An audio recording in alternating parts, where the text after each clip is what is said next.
Good morning, everybody. So today we're doing the other part of our garden tour video, and we're going to do the front yards and the side yard. We did a video already with a garden tour of the protege garden in the backyard, so today we'll do the front.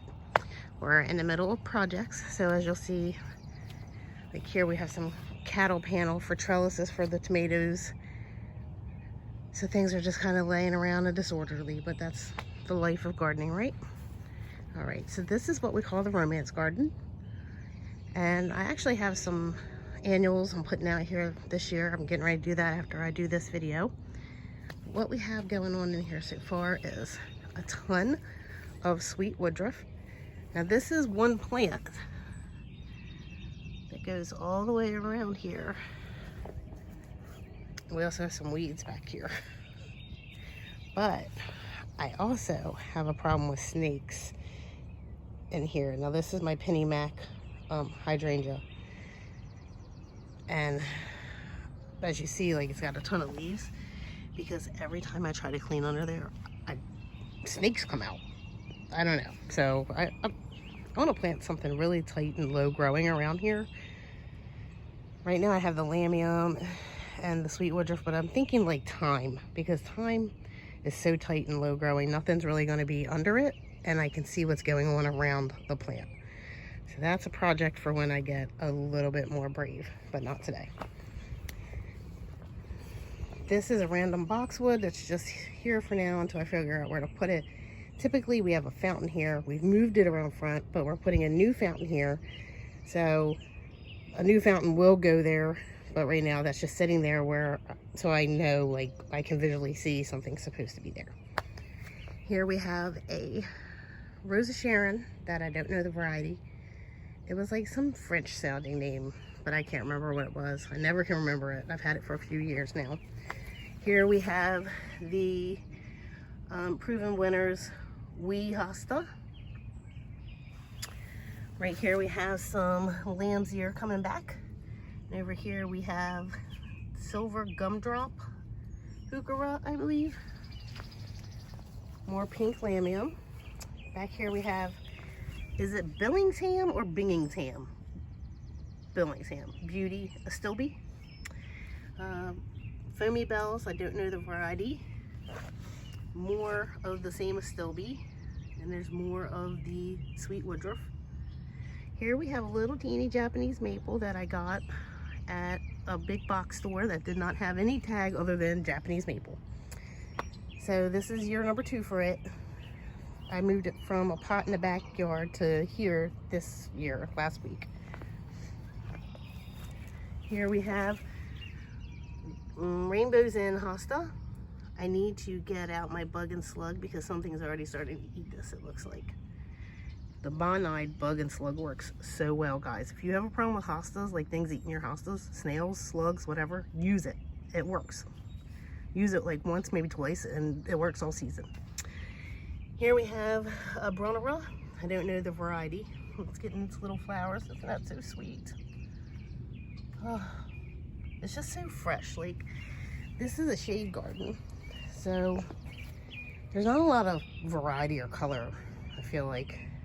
And I think these are just like fresh. They're just so refreshing looking. I don't know. Back here we have Helen von Stein. I believe it's what it's called, lamb's ear. Here we have a mini Malvet hydrangea. It was on the side and I moved it around here last week. It's doing really good. When I moved it, there was no leaves. It was just buds. So I know it's doing okay. Random boxwood. This is my Meadow. Now look, I got this thing in a 4-inch can 3 years ago, and it's still the same size. Me and this thing have struggled, and I wanted to do a whole entire like row, line my driveway in Meadow. So this was like my experiment plant to see what the growth pattern was like and stuff, and so far, I don't love it. All right, over here, as we're leaving the romance garden, this is my little rose bed. We have here just your typical pink knockout rose.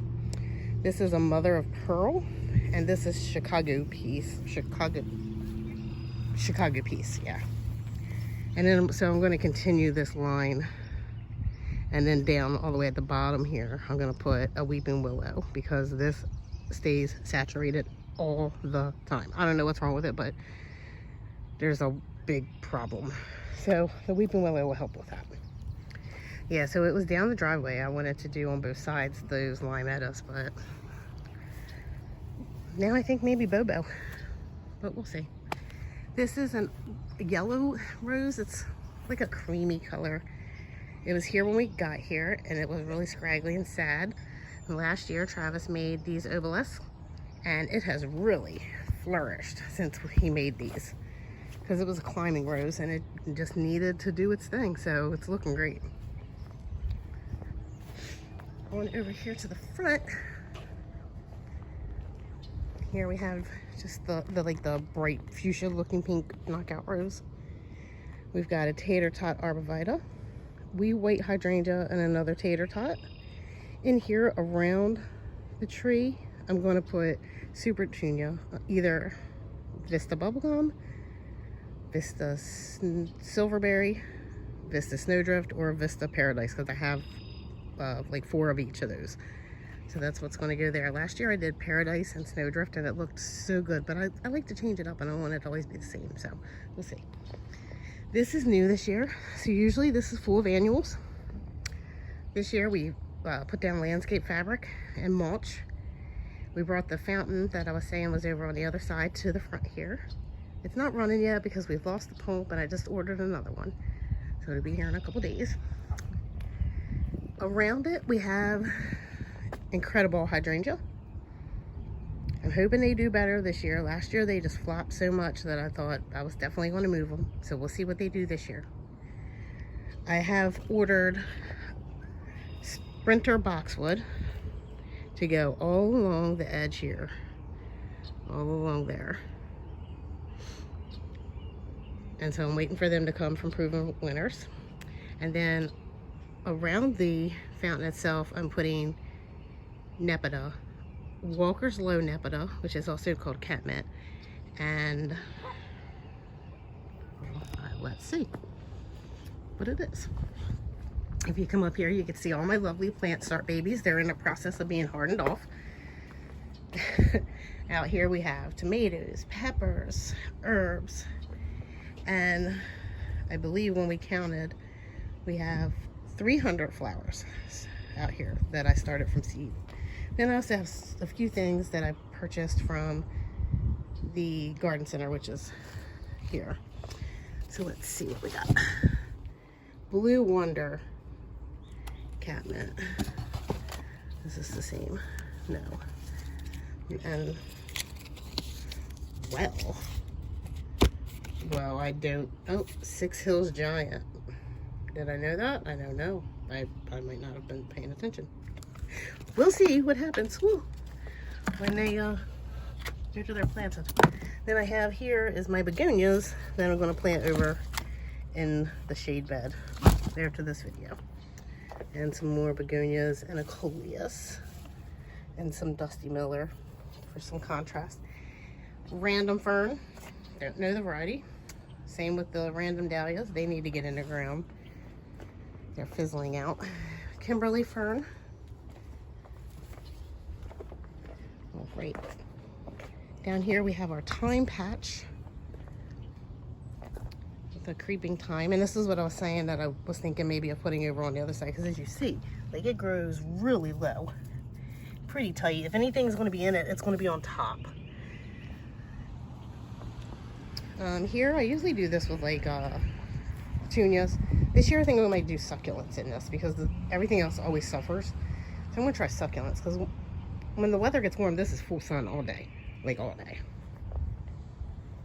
Over here we have another incredible hydrangea. Behind there we have a Iceberg Rose climbing on this trellis. And I'm hoping to teach it to climb up the entire house here, up that rung and on up. Wouldn't that be gorgeous?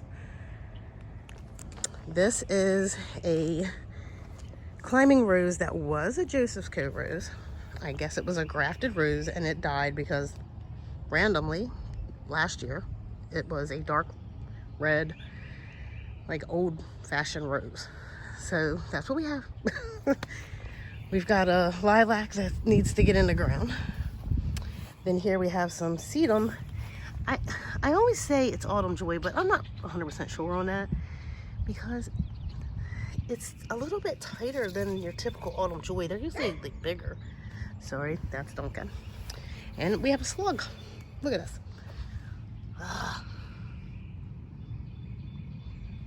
Yuck. All right, we have a white spirea.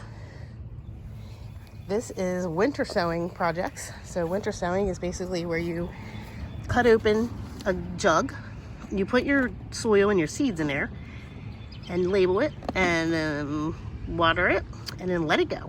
And here we have hollyhocks, we've got lupine, we've got some carnations, we got some thyme, we got more over here. But let's see what we got in this bed. Sunshine Ligusterium. I don't know how you pronounce it, but that's what that is. We have my favorite roses, which is 1, 2, 3 At Last roses from Proven Winners, which are a gorgeous apricot color, and they just give me life, I swear to gosh. Here we've got a whirling butterfly gara, a Munstead lavender, and then this is Nepeta Walker's Low.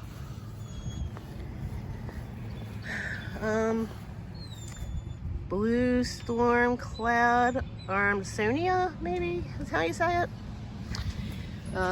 Millennium Allium, old variety of Russian sage that I'm not sure of the variety.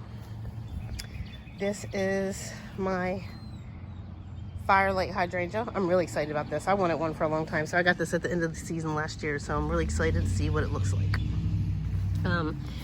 This winter sowing project here, we've got some clary sage. Look how many is in there. It's doing really good. Cherry brandy Rebecca. And night and day snapdragons. And golly, that's packed. This is a 10 by 20 spot that's going to be the cut flower garden. I'm wanting to do the no dig method. I'm having trouble getting soil to do that. And with the no dig, what you do is you use a tarp or something and start to kill out the grass. And then you come in with some cardboard, put your cardboard down, water it, put new soil and compost on top, and then you only plant in that soil and compost. But I'm really having a hard time getting soil and compost right now, so it may be that I have to just dig in the soil because it's getting late for getting my plants out, so we'll see. But this is the cut flower garden. It was the pollinator garden. This is a pink dogwood. This is year 2. We planted it last year. Now we are supposed to get brood X of the cicadas. You look it up if you don't know what that means, because we're in Maryland and that means we're getting ready to get trillions of cicadas. And anything that is a woody plant, trees, woody shrubs, if they're young, you need to protect them with an organza tree bag, like a bug bag. The cicadas do not eat vegetation. They don't eat your flowers. They don't eat your vegetables, but they do like scratch up and deposit their larvae into the trees, which can damage young trees. This is a very old azalea that was here when we bought the house.